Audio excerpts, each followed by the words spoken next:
All right, let me pray, and we'll go for this here. Gracious Father, you're so kind to us, and we don't deserve your mercy and your grace, and yet you have invited us to come and drink and to receive and to have. And it's not us that keeps ourselves in the river and in the flow. Um, you have done your work to keep us there, Lord. If only we would, just through obedience, enjoy all that you have done, all that you have prepared for us, all that you have given us. Help us to now apply this drink to marriage. And we just want to lift you up and make much of Christ here this morning. In Jesus' name we pray. Amen. Okay, so in case you're trying to figure things out, you're like, where are we? Today is the day of romance, and then the S word, which Joel is going to take care of here at the second half here. And next week, in case you're kind of wondering how does this all work, it will be our last on marriage, and we are going to be covering what I'm titling family impact. Family impact, marriage, the impact that marriage has on the family, which you might be thinking, well, wait a minute, that's parenting, right? No, no, no. We're still talking about marriage, but so it's going to cover these things. It's going to cover modeling, worship, evangelism, fellowship, discipleship, all of that, and the impact that all of that has from husband and wife when you are a team. Basically, you could say next week is going to be how does a husband and wife be a team, and we want to throw out to you really the impact that being a team has on your family, and it's massive. It's massive. These days, I don't want to be careful. I don't want to go too far into this here because I got to save this for next week. But these days, all this talk about the impact of the nuclear family, and by nuclear I believe is meant proper husband and wife together, and not split family, but family together. All right, the positive impact that it can have on the children and on just future and so forth. And it is true. It's so true. Strengthening your marriage, raising children, and family religion. Those are the two chapters to pay attention to. And then also, when sinners say I do, I've thrown in when sinners say goodbye. That's the very last chapter. And I think there's nothing like, I think, taking a peek at the end to kind of maybe make you a bit ready for getting there. You know what I mean? We all don't love that thought, especially, man, when you first get married, it's like, okay, now why would I think about, it's like it says till death do us part, but I don't want to think about the death part. How about we think about the happy, we're married, part. But there is value in that, and I hope to be able to share that with you next week. So, okay, so with that, where you want to be is there are two places that would be extremely helpful for you, and those two places would be in Love That Lasts, and that's chapter 7. So if you have that book, that's great. If not, not a big deal. The other place is Song of Solomon.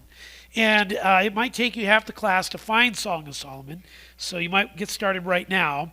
And that's just because it's not a usual book, maybe in the Bible, that we read a whole lot. But I'll help you.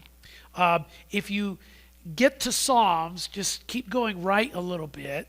It's in that poetry part in the Bible. So Psalms, and you got Proverbs, right? And then next to Proverbs is Ecclesiastes, and then you've got Song of Solomon.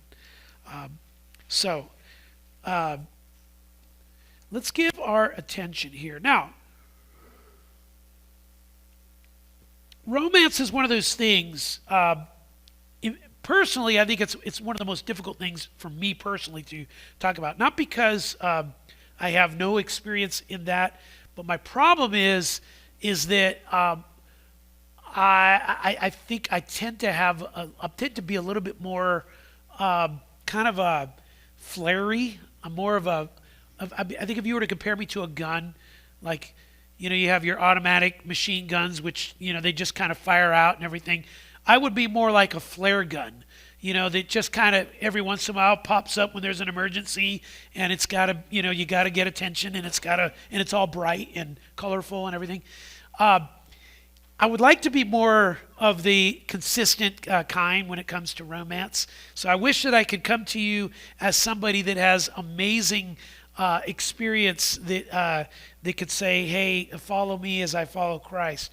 But that would be lying. I would be lying to you if I said that. But growth in that is kind of how I'm looking at it. So I feel like I'm teaching something that I'm really actually teaching myself. So anyway, maybe my wife would be sweeter than what I am in saying, "Oh, he's not that bad." But I'm just going to tell you the truth is I am. So anyway, but you can pray for me that way. But we're here in Song of Solomon, and there's a reason why Song of Solomon is in the Bible, and we all want to give ourselves to applying the Song of Solomon. Romance is one of those things that if you're not careful, if you do it wrong, it's a little bit like a stick of juicy fruit gum. You ever remember that? I don't know, do they still do juicy fruit? Is that still a thing? Okay. It's the worst gum ever. Because it's a big lie. It's deceit. Okay, it's deceit. You throw it in your mouth and you're like, "Oh, and then like literally 5 minutes later you're chewing rubber, right? I mean, it's like you're chewing a rubber band. It's like, so it doesn't last very long, So that's what romance oftentimes is for us, is just kind of juicy fruit. And I think that we need to really think about that, because maybe we think about it the wrong ways.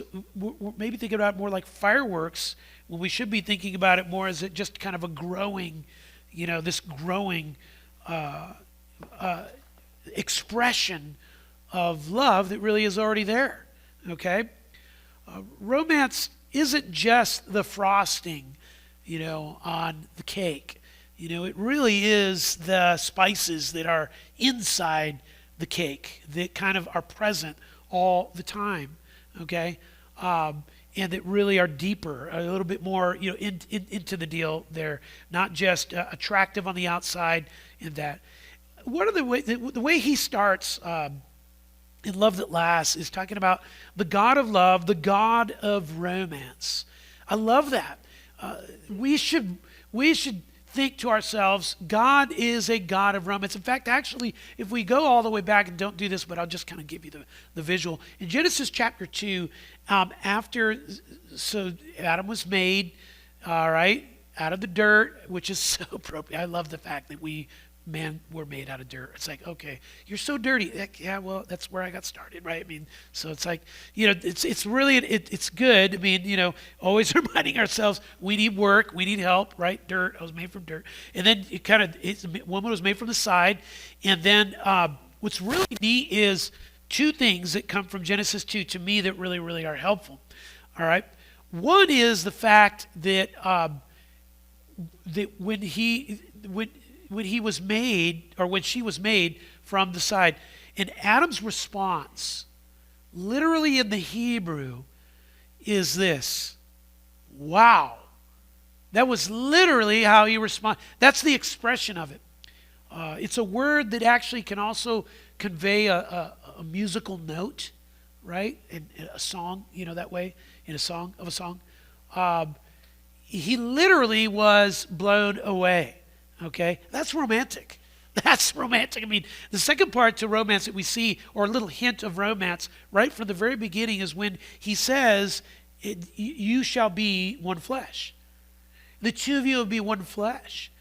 I think there's something immensely romantic about the fact that you're talking about the two being together, to the two being one, the two being, on the same page, right? And so maybe you could say it this way. God's desire and his will is for us, even in the area of romance, to be on the same page, right? And you know how it is for us as guys. It can be very much not the same page. And if you think that your wife loves every year getting the flowers that you ordered or kind of as a last second whimsical thought picked up at Walmart because, oh yeah, that's right, I got to get the flowers because it's Valentine's Day or whatever. I mean, so here you go. This with all the thought of my life, here it is, right? Do we even have vases? I don't even know if we have vases, right? I mean, I don't know where to put this thing, but you do, and you'll figure it out, right? And then if you think about it, that's just very not romantic. I mean, it's all out of that. The air of romance has been sucked out of it when you realize that's really what it is, okay? And so it's good for us to consider that he is the God of romance, that he's made us to actually not just be together, but to share in these moments and to even create moments. He starts off by telling us romance is biblical, and I love that he points to it, and please do a study on Boaz and Ruth. Unbelievable romance there. And we're not talking about the real sappy kind. We're talking about what you'll find when you read the story of Ruth and Boaz is immense thoughtfulness, right? As he really is so thoughtful about her in terms of just kind of caring for her and things that would be good for her. And he just kind of, there's a thoughtfulness that he kind of prepares and plans for her joy. And you see it there. It's really amazing. Another one that he mentions is the romance that's there with Jacob and his passion for Rachel, which is true. I kind of like actually Isaac's story myself, even though like the very first time he met his wife was literally on wedding day as she was coming off the horse, right? That's what you call it. It's not quite an arranged marriage. But why I love the romance that's there is because Isaac was very particular when he sent his servant out. Very particular, and was so excited. If you read it, you'll see it in the text. So excited when she came home, when she got there. I mean, there was joy that was clear, and it wasn't just joy because he was married, but joy for her in particular. He really sent him out. In fact, actually, he sent his servant Isaac, if you can't find a woman like this, don't bring back home anything. Okay? It needs to be a woman that fits this. Okay? So that tells you a little something, there. So that's romantic. So romance is biblical. It is biblical. He says appropriate romantic affections and actions are found throughout God's word, so we can confidently cultivate them in our marriages. He talks about romance enhances intimacy. Yeah. Boy, it is good to be mindful of those embers that need to kind of get restoked, now and then. And I'll tell you, the more you spend time doing it, and sometimes it can feel forced. And I would say that if you're on that verge, you probably should pray for the Lord to ask to help you to not force it, but it's worth all your time and effort because, like he says, romance enhances intimacy. All Christian marriages, he says, have this extraordinary potential with romance as a crucial catalyst. The thing that really kind of pushes against, that romance, and we're not talking about, the sugary, sappy kind, but the kind where it's thoughtful and that I think obviously is our sin, it's our selfishness, it's our wanting the feelings of wanting things to be comfortable and convenient, and when it works for you, okay, then I can be romantic. But if it doesn't work for me, then romance is sort of kind of on the side. Here's a challenge to our romance. being not, being at a place where you're not, quote, emotionally ready and getting to that place. So how do you do that? Are you going to wait for your emotions to kind of get to that point? If you do, you might be Methuselah by the time you're done. I mean, so it's just not going to work. I don't think that way. It is amazing when you give the effort to humble yourself and repent and ask and pray and ask the Lord to change your heart. How it can take a short amount of time to go from being cold, callous, heartless even, to, I'm willing and ready to be with you. How does that happen? Only the Lord. Only you, bowing your knee and confessing that maybe at times we can live as creatures by our emotions rather than by the grace that the Lord gives that way. He talks about romance being exclusive, and he uses Ephesians 5:31. Therefore, a man shall leave his father and mother and hold fast to his wife, and the two shall become one flesh. That's romantic. I think the more that your spouse can know, not just verbally, but by actions, that there are no rivals. No rivals. And by the way, a rival doesn't have to be another person. It can be a phone. It can be the television. It can be anything else that your passions rise to a certain level that your spouse feels like, I can't compete with that passion. That's not, So romance is exclusive, and the idea of that is for you to be towards another, with another, set apart for another. The Lord has set it apart that way. He's made it that way. The two shall become one flesh. You are separate from father and mother to be exclusively for that one person. He also talks about, in kind of introducing romance is an art. He makes that point. Romance is an art. I like that because as opposed to what? Well, as opposed to science, right? If you do A and if you do B, you're going to get C, just guaranteed. Here's the equation and everything. Listen, that's just not how it works, right? It is more art than it is science. And part of probably maybe a lot of our problems, so I look back at art school and it's like, oh dear, I was the worst. I was the one that made a cutting board that was unedible, or couldn't cut anything on it, because I used a varnish that would be poisonous on food. I did that, and I gave it to my mom. Right? It's like, how romantic, how sweet, right? And oftentimes, that's kind of how, that's the, as I think to myself, well, I'm not very artistic. Well, listen, you can be. What do you mean by that?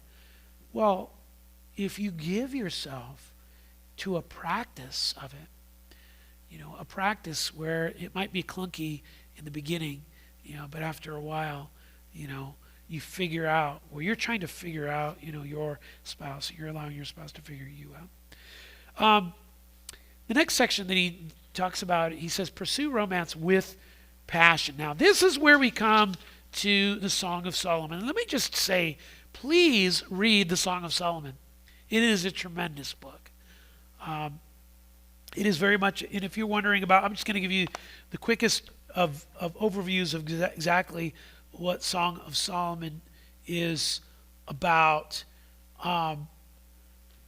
So when you look at the Song of Solomon, and it really is about a husband and wife, and it really is about Solomon and his. Don't get bothered by the fact that he had 1,000 of them, okay? It does bother me too. But he said, but his first one, there were sparks. Like, no, I don't know what to do with all that. I have no idea. But I do know this: he wrote it, and God wanted us to know about it. And this is the authoritative word on romance. The very first part of the Song of Solomon shows them falling in love, and that's in chapters 1, 2, and into chapter 3, verse 5. And they spent time together. My beloved responded and said to me, "Arise, my love, my beautiful one, and come along. For behold, the winter is past, the rain is over and gone. The flowers have already appeared in the land. The time has arrived. Arise, my love, my beautiful one, and come along." It's a story of Solomon and this wife whose name is, we don't know if this is her description of her name, Shulamite. She was a worker in the field. She was this lady that was strong. She wasn't like some of the women that were only domestic, and yet she wasn't only a worker in the fields. I mean, she had the ability to be both, right? And it really was attractive to him. He made it clear to her. He basically saying, "My eyes are only for you." She responded by telling him, by praising him as an apple tree among the forest of men. In other words, I mean, you stand out to me. It's not so much that I'm looking at it saying, when I compare you to all other men, you're up here, they're just all weasels, right? But it's just that I have set my lasso around you, right? That's it. So that I'm not, there's not another guy. And so that was her experience with him, and we really see God's faithfulness in bringing her to him and him to her. It's really tremendous. In chapter 2, verse 16, "My beloved is mine, and I am his." There's several things that he talks about. He talks about in this. He talks about a commitment, an unwavering allegiance. He talks about the eager anticipation and thrilling thoughts of affection, and we see that there here in this section that I was just referring to. We see the way Song of Solomon is put together. The second part is this song showed them united in love. Not only falling in love, but united in love. And I love this here, how beautiful you are, my love, how beautiful you are, your eyes. And he goes on to describe things like her teeth and all that kind of stuff. And it might look kind of weird to you when you're reading it through, going, yeah, I've just not ever thought about comparing my wife's hair to, goats or anything like that. I mean, even though I've got a beautiful goat over here and everything, but back then these were expressions that really meant something. Okay, I think the thing that you take away from that is that he wasn't afraid to use his words, and I think there's a place for using your words with your wife. Be it an expression of your heart. And I think, you don't have to, and I think what's very, very important is not to use your words in comparing her to anything or anyone else. But it very much is, sometimes you hear the saying, beauty is in the eye of the beholder. There's actually a lot of truth to that. There really is. Meaning, in other words, because you've occupied a place of treasure to me in my heart, this is just the way I see you, right? It's not about comparison or comparing to another as though there's this external beauty standard, right? This is, the Lord has made you for me, and I don't care what anybody else says. To me, you're beautiful, and it's very important that you take the time to make that really clear and make that expressive. He talks about, actually just going through Song of Solomon, again, just giving you the just quick, that actually goes through chapter 5. Chapters 5, 6, and 7 show them struggling in love. I like the fact that it shows them struggling in love because that's a real marriage, right? Sometimes you talk to people and it's like, well, we never fight. It's like, well, you're not really trying very hard. That's like, you must not talk to each other. I don't know. I'm not sure what's going on in there because I'm not saying, that part of the wedding gift should be boxing gloves. I mean, I'm not saying that, but I mean, but there is a sense that, that if you're going to get close, when a sinner is married to a sinner, you're going to deal with each other's sin. And it's going to be very, very difficult to find out just how selfish that other person is. There's going to be struggle. When you are up close and you're wondering to yourself, okay, is he going to do something about his sin? As I see it, and I can tell him what he needs to do, but, and then he's wondering, is she going to do something about her sin? I mean, look at this attitude over here and this other thing over here and whatever. There's going to be that, right? There's going to be that kind of a tension. And so it's tremendous that you see them struggling in love in chapters 5, 6, and 7. And then in chapter 7, towards the very end of 7 and 8, then you see the song shows them growing in that love, and it gives lots of picture. Man, I wish I had more time to kind of go through this here, but in verses 6 and 7 of chapter 8, put me like a seal over your heart, like a seal on your arm, for love is as strong as death. Jealousy is as severe as Sheol. Its flashes are flashes of fire, the very flames of the Lord. Many waters cannot quench love, nor will rivers overflow it. If a man were to give all the riches of his house for love, it would be utterly despised. And so you see that there's 5 affirmations. Let me give you the 5 affirmations that are here from that section. I'll just quickly give them to you. First, love is as strong as death. In other words, it is not broken by circumstances. It's not broken by circumstances. Love in this marriage will last as long as death is certain to come. And so therefore, love has a sustaining power. Okay? The second thing that is said there in that section is jealousy is as hard as Sheol. This is a righteous concern and protective care that is an inevitable product of genuine love. In godly love, a righteous jealousy is as inevitable as the grave. Sometimes, obviously, jealousy is not good, but sometimes it's proper to talk about, God speaks of himself as being a jealous God. There's a proper kind of jealousy. And the proper kind of jealousy is the one that says, I really just want you all to myself because we're married. Can I share you with the kids? Yes, but not in the romantic way. I never will. Can I share you with other people? Sure, if somebody has to meet with you, to talk with you, with whatever, but not in the romantic way, right? It is just reserved for the two of us. Third, coals of love are eventually fanned into a raging fire. In other words, passion doesn't slow down, it increases, he says. The world looks for gimmicks to fan the lost embers of what they once called love. Not so with God-empowered love. Fourth, rivers or floods of water are not able to overthrow or drown love. In other words, trials are only seen as a passing storm, not a deadly hurricane.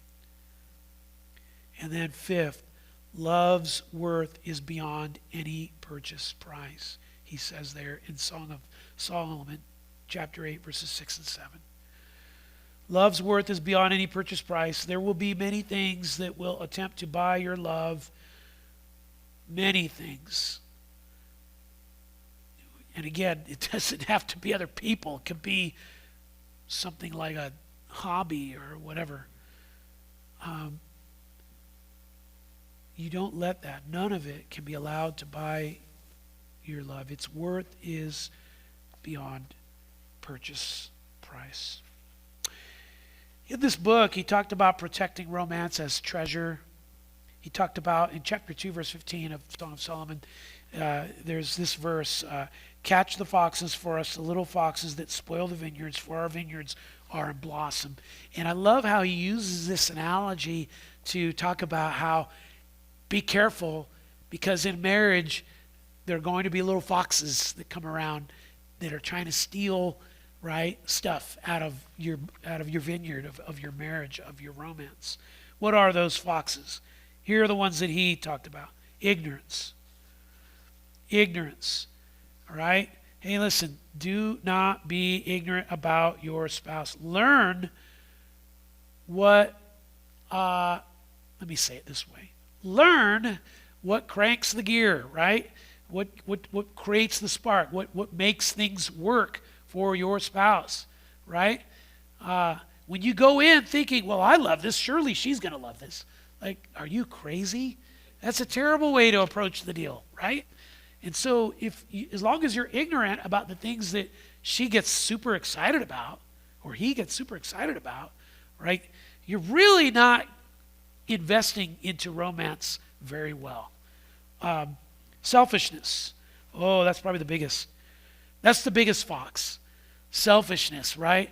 Like, you have no idea how tired I am. Like, you both were working or whatever. It's like, I might have a tiny bit of an idea, or whatever. But that's me being selfish when I think, oh, you really think that she didn't have a tremendously hard day in the thing that she was doing, right? Very selfish, of you. Hey, let's do the thing that I want to do. Selfish. That's a fox. Busyness can be a fox that really kind of messes up the vineyard. And I don't really have to go into that a whole lot more. You know that. Bitterness. Oh boy. Bitterness is a deadly attack on romance. When it bothered you, and your response was, when your spouse says, hey, what's wrong? Nothing. It's like, whenever somebody says nothing, it's almost like the biggest signpost to what you really mean is everything. There's everything I feel like bothers me right now. It's like, okay, so nothing means everything. I get it, So what she's really saying, or what he's really saying, is I'm greatly bothered, and there is something right now emotionally within me that doesn't want to talk to you about it. Okay, all right, okay. So now we have to pray or something like that, right? And it's, be careful. Your spouse is not a fortune cookie. If you try to they easily crack at that point. I mean, so with pressure. So, and then pride. Pride's another really fox that kind of steals romance. I mean, and boy, pride is that thing that says, it's just unwilling. It's stubbornness. It's unwilling to say, well, this could be an issue. I don't think so. Everybody else thinks I'm awesome in this area. What are you talking about? I mean, how is it that you think this? You must be crazy. You must be outside your mind that you think of this. Really? That's pride, right? Okay, so, all right. Well, there might be a few other things that I could say about romance. I would just say this. Read the book. It's really, really helpful. That way, he gets into talking about things that you can do creatively, date nights, and so forth, creating moments, special places, songs, and all that kind of stuff. Those are good. Those are really wonderful and everything. But I will say this, that all of those, to me, can get a little bit into the areas of almost gimmicky. I'm not saying don't do those things. Date night's wonderful. Do them. I think they're important. But be careful, right, with that. Because be careful on two sides.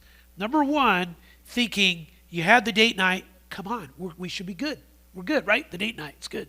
I was there, you were there, we did the dinner thing and everything. It's like, yeah, but it felt a little bit like we made, a turkey in a microwave oven. I mean, it's like, there was nothing good about it. It happened fast. I mean, and all that. So be careful about that, all right? The heart has got to be in it. So we talk about art, we're talking about knowing your spouse and really doing things that really create proper spark that way. All right? God cares about your romance. Give attention to it. Joel, you're up. So I want to jump into this with you with the time we have left, and I'm so thankful that Mike made the time. I want you to know that's not random, that's convictional. I was researching this class in other churches that have taught it just to see how they approached it, and 9 out of 10 didn't even talk about it. They left it alone. And one of the first convictions I would offer you to have about sex is you need to understand God talks about this subject, and he talks about it in a way that we need to have deep conviction and faith. We need to have faith in what God says about sex in marriage, what he's created it for, how it's to function, how it can be done wrongly. But one of the first things the church has to do is just talk about this. Couples and you who are married, this is something you need to talk about. In fact, in Dave Harvey's book, at the end of each section, this chapter 9, he has a Let's Talk section. And I really want to encourage you, date night or no, find the time to have those conversations with your spouse. If you want to be in a passage today, 1 Corinthians 7 is definitely where we're going to be. So please turn there. I do see this as just an extension of what Mike has already been talking about, and that is it's a very natural step. In fact, I'd say it's the flow that we always want to be in. Sorry, I have no idea what this thing's doing around my ear or head. I'm starting to wonder if my head is just weird. Anyway, all right. It is the flow to go from relationship and love with Christ into relationship and love, agape service to your spouse. When you're taking care of them, loving them the way Christ called you to. It's funny to me, romance in my home isn't always a date night. The most unsolicited affection I've ever gotten at home was when I was doing the dishes for no reason. That seems to be our love language. You know what I mean? So it's great. Just tender, TLC, I guess, tender loving care just leads naturally, flows naturally into oneness and deeper intimacy, and God has given us a place to go, to celebrate and to enjoy that. And he also couples it with other purposes for him, which is procreation and children. And we can be thanking God that he has made this to be such a wonderful, pleasurable experience. But I want to really stress this by conviction. Sex is supposed to be Christ-saturated. The Spirit is to be, and I know this, I want to be so careful here, but what I mean is you go to the bed in the Spirit. You go in walking with God. And that's how it becomes all it's meant to be. I'm not saying there's going to be fireworks every time or anything like that, but that's what it was really meant to be. So I want to just begin where he begins, which is concerning sex. And he says, sex commands attention. I had the opportunity once to speak to about 85 young high school boys at a camp. And they were all kind of rowdy and moving around and talking a lot. And my subject was purity. And I started just by saying, God made sex. And that second, they were all there. Instantly, the S word came out, and they're like, okay, what are we talking about? And I remember it was such a great, I'm tempted to start sermons this way just because you get everybody. No, I'm kidding. But the issue was that so many of them weren't talking about it. They weren't, that's where they live. That's what they're bombarded with constantly in the world.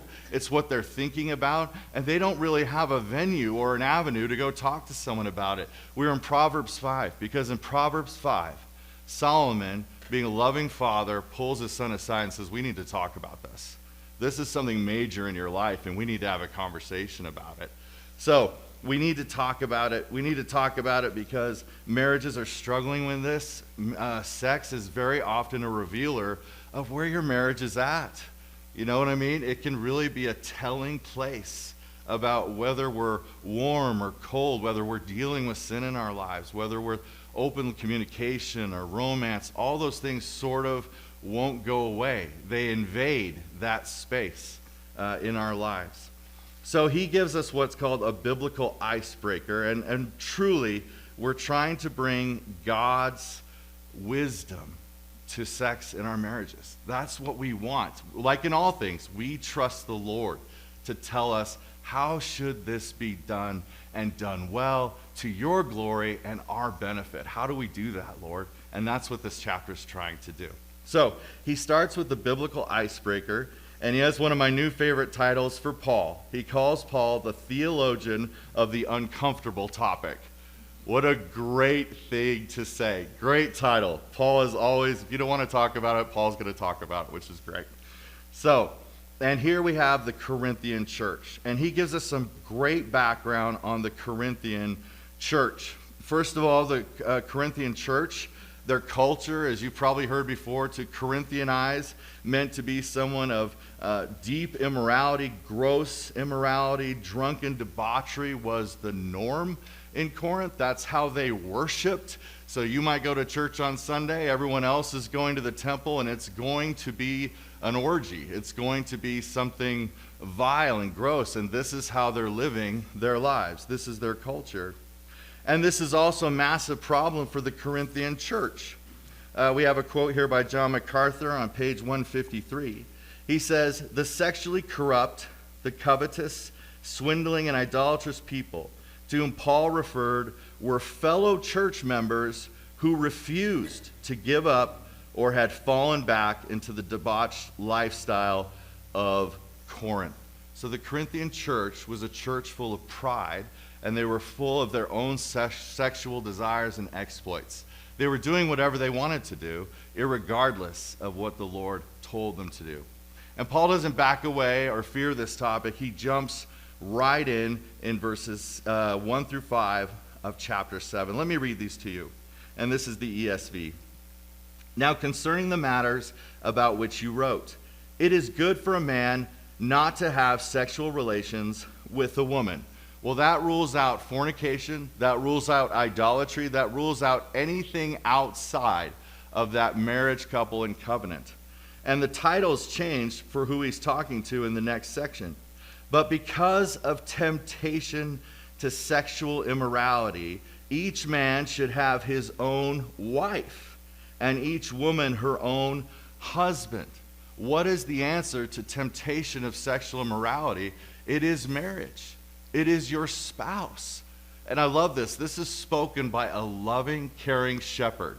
Some people frame Paul like he's a Barbary pirate in this passage, like he's just selling flesh in this passage. He's becoming a cultural guy. Just, of course, men want to dominate marriage. Therefore, he's saying these things. Nothing could be further from the truth. He is a warm, loving, caring shepherd, but he's a realist. And he knows that sexual temptation is everywhere. And friends, nod your head if you agree with me, that is everywhere in the culture that you and I live in. It's constant. It's a barrage. It's everywhere all the time. No one is far from a sexual experience outside of marriage ever. Ever. Because of he says later, we know all about the bad stuff, so I'll just move on. You understand what I'm saying. We live in that world that is constantly trying to provoke temptation within us and then get us to take Satan's route of gratifying ourselves. And Paul is saying, if you're married, there's one strategy you need to throw yourself completely into: your spouse.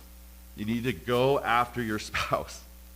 And he goes deeper. He says, the husband should give to his wife her conjugal rights, and likewise the wife to her husband. So there is a right that we have over one another as one flesh, and we are to, get this, exercise that right over one another. He says, for the wife does not have authority over her own body, but the husband does. Likewise, the husband does not have authority over his own body, but the wife does. Do not deprive one another, except perhaps by agreement for a limited time, that you may devote yourselves to prayer. Now there's a strong, wise shepherd, understanding, look, yes, you have a right to one another. Yes, you're one flesh, and you have authority over one another. Sex is supposed to be happening in your marriage. Now understand that. It's supposed to be happening. In fact, we say it this way. It's the norm. It is the norm for us to come together sexually with our spouse. But he knows this. He goes, I know that there's going to be things in your marriage that are crippling this. and almost always they're spiritual. They're spiritual. There's going to be sins in your life you're not dealing with. There's going to be temptations that you've been gratifying other ways. There's going to be corruption in your heart that has to be dealt with Christ first. Because remember the route. We want to be in fellowship with Christ, then with our spouse, and that's when sex happens to the glory of God. That's when it is at its best. By the way, I'm just jumping into this. I knew I'd either be shy or bold. I opted for bold. So hang in there with me. Anyway, he stacks this out for us, and then the rest of the chapter really is him pulling out. What does that mean? How do we handle sex in a godly way? How do we minister to one another with this precious gift that God's given us? So he says at the end of 153, Paul brought clarity to the controversial issue of sexuality. He placed sex under the gracious concern of the holy God. In the culture of polygamy, homosexuality, divorce on demand, and over-the-top sexual indulgence, this was no small adjustment. It hit them hard. And maybe you're feeling that way. Authority over one another, this is interesting. It's interesting to me, I think, how sex can sometimes be a test. It's a test. Will I give myself to my spouse in this way? And really what you're saying is, do I trust them? Do I trust them with that kind of authority in my life? This is why it's so important for your spouse to see that you love Jesus more than anything, and that you would gladly die for them, live for them, serve them a million ways. It needs to be, when we trust the Lord and we trust one another, this thing doesn't have limits. It's just an unbridled celebration of love in the other person. But you can see so easily how sin maligns that. Don't miss the heart of what Paul's saying. Paul's saying God cares about sexuality, and he cares as much about its proper expression as he does its improper expression. We already know more than we need to know about the second category. It's time we focused on the first. So he has this statement in his chapter: sex and marriage is an adventure. Now, I see what he's going for, but I confess to you, I struggle with this term adventure, not because it's inappropriate, but because it makes me feel like I'm camping or river rafting or something like that. And it's like, okay, it's an adventure, all right. I'm on the raccoon team, it's just weird stuff. Anyway, but what he's really saying is, it is an adventure in the sense that when you come together in marriage, irregardless of your past, in Christian marriage, let the journey begin. You are learning how to serve and satisfy your spouse. And you're doing this until death do us part. And the exciting part of that, folks, is you get good at it over time. As long as there's spirit-filled living, walking with the Lord, and good communication, this thing gets sweeter and sweeter, better and better. He says, I want to discuss some implications for sex which I believe root themselves in Paul's challenge to the Corinthians. The challenge to be married couples concerning rights and responsibilities, the causes and effects of both intimacy problems and intimacy breakthroughs. And he really breaks this down to three things: devotion, delight, and dependence. Devotion, delight, and dependence. Let's go ahead and get into the first one, devotion. And that's devotion to one another's protection. And this is that 1 Corinthians 7:2 passage. He says, because of temptation to sexual immorality, each man should have his own wife and each woman her own husband. Dave Harvey comments, for the Christian, sex in marriage is to be a God-installed defense against temptation. So this is one way we protect our spouse against being tempted in the world. Our world is so similar to the Corinthians. We live in a sex-obsessed society. No debate there. The way society plays on lust changes from culture to culture, but the temptation is universal and potentially overwhelming. Our spouse is our first line of defense to protect us from the calls of Corinth. And I really love that, beloved. You should love that too. That this is a way you protect your spouse from immorality, is through this gift of sex that God has given you.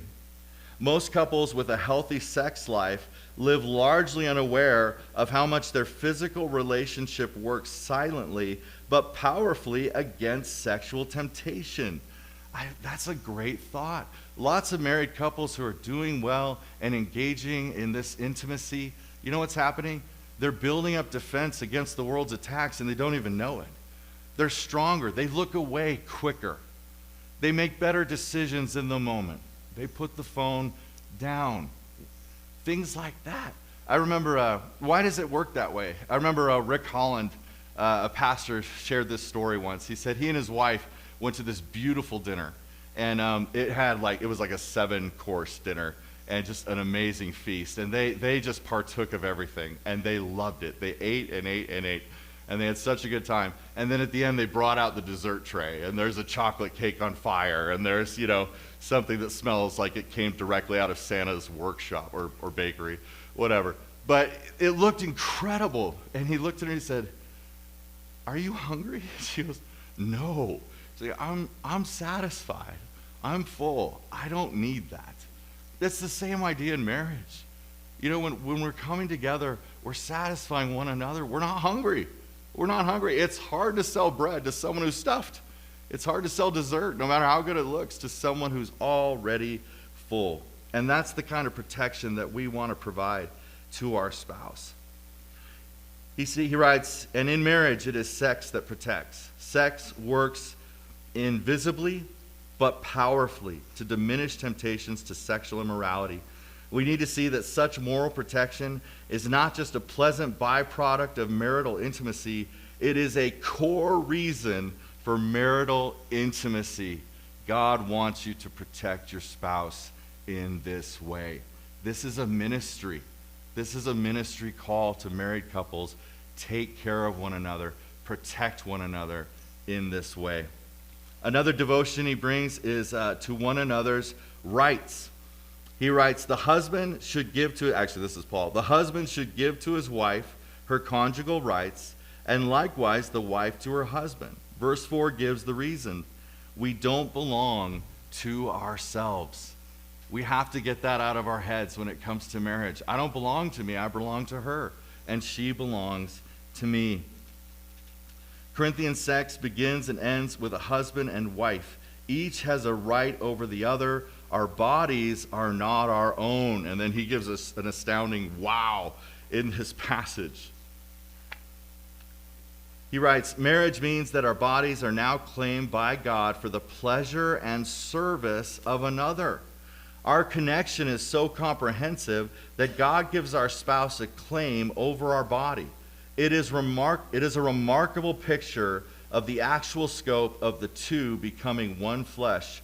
We are called by God to become devoted to sexually satisfying our spouse. Now, in here, Harvey gives what he calls a heart check, a pause. And it's like he can feel the reader getting nervous. Like, okay, like you, I'm asking, what does that mean? What are the implications of the fact that you own me and I owe you? How does that work? And he says, for you, intimacy with your spouse may be intertwined with a sense of apprehension, rejection, or shame. This is a real challenge in many marriages that cannot be simply overlooked. That is, as marriage weakens or breaks down or becomes polluted by sin, the thought of intimacy alone can be overwhelming. Can be like, we've been building up barriers against one another that we haven't dealt with. So we're struggling. The very thought of coming together is intimidating for us. And he says, of course, as God's children, we are responsible to live according to his words. And as God's married children, we are responsible also to order our marriages according to his words. That is, we live devoted lives to God by living devoted. I do want to say, what has struck me about this chapter is a reminder that living according to God's design really is an act of faith. It's faith. And I may be banging on that drum too much, but I want you to understand, some of us are in places where we don't feel like we're ever going to get out of it. And that's real. We feel like this besetting sin has too much hold on us. We'll never be free. A barrier we always fight We've been doing it for decades, and you're calling us to this new thing. It is still a battle of faith in your life to trust the Lord with this issue of your marriage and with the sex in your marriage. We have to trust God in this. And he said, by the way, I love this. There's an admonishment here to understand all Scripture is at play in the bedroom. What do I mean? Love your neighbor is at play in the bedroom. Love is patient. Love is kind. All of that is at play in the bedroom. We don't just drop every other command and go in with this one, 1 Corinthians 7. We go in there, like I said, in the Spirit, eager to serve and eager to serve in a godly way. Paul simply takes the biblical theme of service and applies it to sexual intimacy. In doing so, he reminds us that we serve our spouse with our sexuality in two ways: protection from sexual temptation and the giving over of conjugal rights. And then he asks this question. This is the let's talk question. He says, many couples wrestle with frequency in sex, each spouse having different expectations about what fulfilling sex life should be. This seems to be an ongoing theme with many marriages. How frequent should we do this? Well, I don't need to go into too much detail. I don't. You get it. Sometimes you have someone who's in 5th gear and someone who's in 1st, and it's like, how do we find that place? And I love this. He says, this is the adventure part. Discuss what your personal ideals of frequency would be. See how close you are to each other. I love this. Communicate. Talk about that. Honestly, I remember one guy, same guy, Rick Hollins, a young college kid came up to him, and he said, Rick, what's it like to have sex every single day? And Rick said, I have no idea, but we should talk about your expectations. Like, what do you think marriage is going to be like, dude? Yeah. Anyway.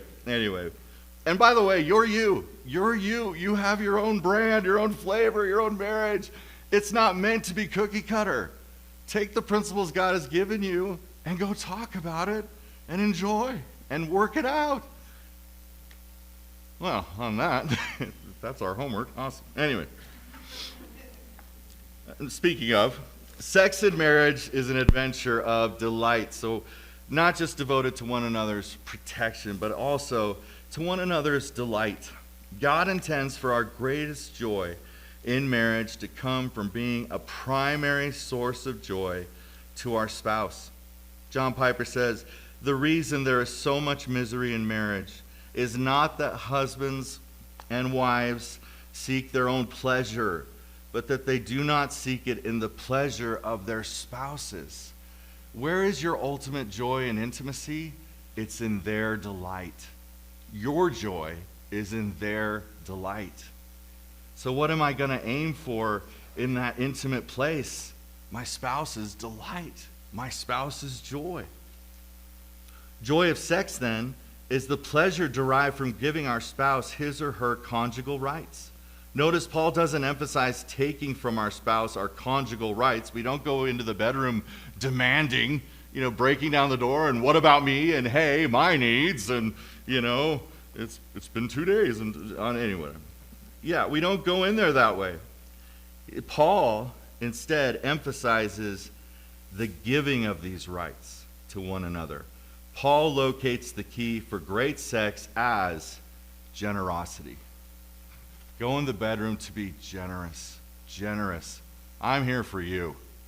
Whatever.